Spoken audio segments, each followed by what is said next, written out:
You wake before sunrise, work until dark, eat the same stew for weeks, sleep on a sack of straw crawling with lice. 30% of your children won't survive their first year. If the harvest fails, you won't survive the winter. This was life for 90% of medieval Europe. And it was worse than you think.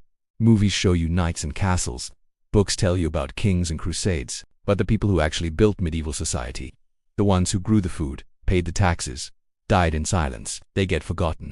90% of the medieval population were peasants. Most never traveled more than 10 miles from where they were born. Most never learned to read. Most left no record that they ever existed at all. This is what their lives actually looked like. A peasant's day started at dawn, not because they wanted to rise early, because they had no choice. When the sun came up, you worked. When it went down, you stopped.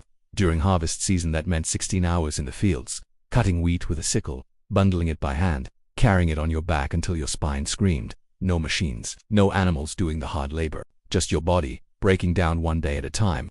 And here's what most people don't understand. You didn't own your time. You didn't even own yourself. Between 50 and 70% of medieval peasants were serfs, legally bound to the land. You couldn't leave without your lord's permission. You couldn't marry without his approval. You couldn't sell your pig at market without paying him a cut. 3 days a week, sometimes more, you worked your lord's fields for free. This was called corvée, mandatory labor. Only after that could you work your own small plot to feed your family. Half your working life belonged to someone else, and you had no legal way out. Some historians claim peasants only worked 150 days a year. That number is misleading. It counts only field labor. It ignores the grinding, the hauling, the mending, the firewood, the water from the well. Work didn't stop when you left the fields. It just moved indoors. And after all of that, you still had to eat. The main meal for most peasants was pottage, a thick stew of whatever you had. Peas, beans, cabbage, leeks, onions, maybe a scrap of salted pork if you were lucky. The pot hung over the fire constantly. You added ingredients as you found them, ate from it day after day. In 2019, researchers at the University of Bristol analyzed food residue from medieval cooking pots found at West Cotton, a peasant village in Northamptonshire. Stews of beef and mutton with cabbage and leek, dairy products, simple food, more nutritious than the movies suggest. Bread was the other staple, but not the bread you know. Peasants ate dark, dense loaves made from rye or barley. Wheat was too expensive. When harvests failed, they mixed flour with acorns, beans, even ground bark, whatever filled the stomach, and you couldn't bake it yourself. Your lord owned the oven. You paid him to use it. Same with the mill. You brought your grain. He took a percentage. Another tax on survival. Meat was rare. Peasants kept pigs because they foraged for themselves in the forest, required almost no feeding. When slaughter came, nothing was wasted: the flesh, the blood for pudding, the fat for cooking, the intestines for casing. Hunting was forbidden. The deer belonged to your lord, the rabbits, the boar. Get caught poaching and you could lose a hand. So peasants drank ale, not for pleasure, because the water would kill you. Rivers carried sewage. Wells were contaminated. Ale was safer. Everyone drank it, even children. But none of this mattered if the harvest failed. And harvests failed constantly.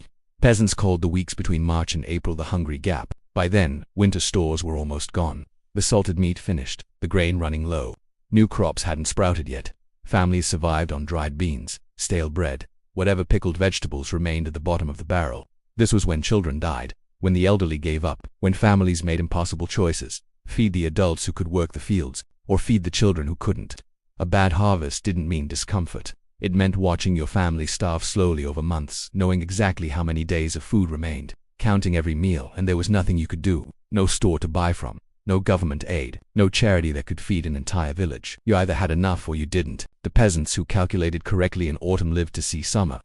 The average peasant home was 250 to 300 square feet, one room, dirt floor, no windows, or maybe one small opening covered with oiled cloth. In the center, a fire pit. No chimney. Smoke filled the room, filtered slowly through the thatch roof above. Your eyes burned, your lungs blackened over years. But the smoke kept the roof waterproof and killed the insects nesting in the straw. Everything happened in that one room: cooking, sleeping, giving birth, dying. And you shared it with your animals: chickens, pigs, sometimes a cow. They lived at one end, your family at the other. Same roof, same air. A single cow produces enough body heat to match a space heater in winter. That warmth kept you alive. Furniture was almost non-existent. A table, maybe a bench. Beds were sacks stuffed with straw, laid on the floor. The straw changed once a year if you were lucky. More often it became home to lice, fleas, and bed bugs. Everyone slept together: parents, grandparents. Bodies pressed close because separation meant cold. Privacy didn't exist. You were born in front of your family. You died in front of your family. Everything in between happened in the same room.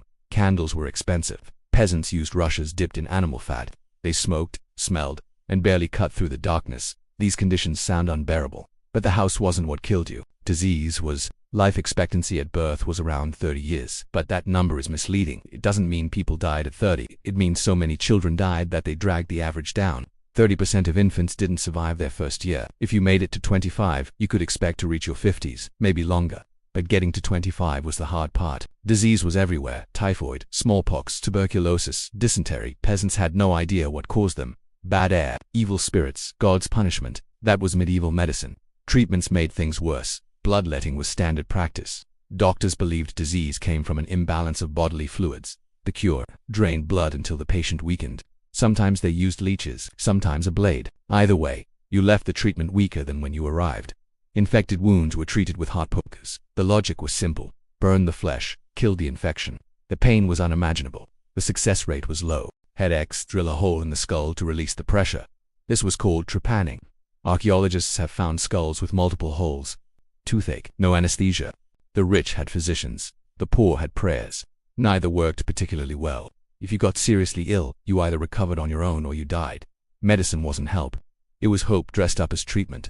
Archaeologists excavated a cemetery at St. Nicholas Shambles in London. 234 skeletons from the 11th and 12th centuries.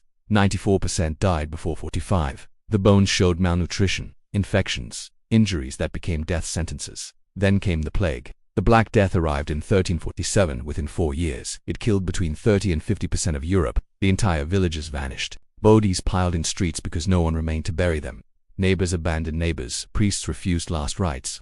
The dying were left alone, but plague was dramatic. The quiet killers did more damage. Tuberculosis, a cough that never stopped. Blood in the spit. Months of wasting away. Childbirth. Every pregnancy was a gamble. No antiseptics. No understanding of infection. One study found 36% of women in urban areas died before 35, most connected to childbirth. You survived disease. You survived hunger and cold. And if you were lucky, you died old, in your bed, surrounded by family. Most weren't. With all of this suffering, you might wonder why peasants didn't revolt, why they didn't simply refuse. Some did. The Peasants' Revolt of 1381, the Jacquerie in France, crushed with overwhelming violence. Leaders executed. Villages burned. Rebellion meant death. So peasants endured. They had no choice. But even in the darkest lives, there were moments of light. The church gave them holidays. Sundays were mandatory rest. Saints' days meant no work. Christmas, Easter, dozens of feast days throughout the year. Some historians estimate peasants had up to 150 days off per year, more than most modern workers get. On those days there was ale, music, dancing, weddings that lasted a week, brief moments when the weight lifted. Peasants played games, football, but not the version you know. Entire villages against each other. Broken bones were common. Deaths weren't unheard of. The bull was a pig's bladder stuffed with straw. Wrestling matches drew crowds. Archery contests on the village green. Dice games in the tavern. Technically illegal but impossible to stop. Cockfighting, bear baiting, blood sports that seem barbaric now but offered release from lives that were already soaked in hardship. There was music too, not written down, because peasants couldn't write. Passed from voice to voice. Songs about love and loss and lords who deserved worse than they got. The church disapproved. Peasants sang anyway.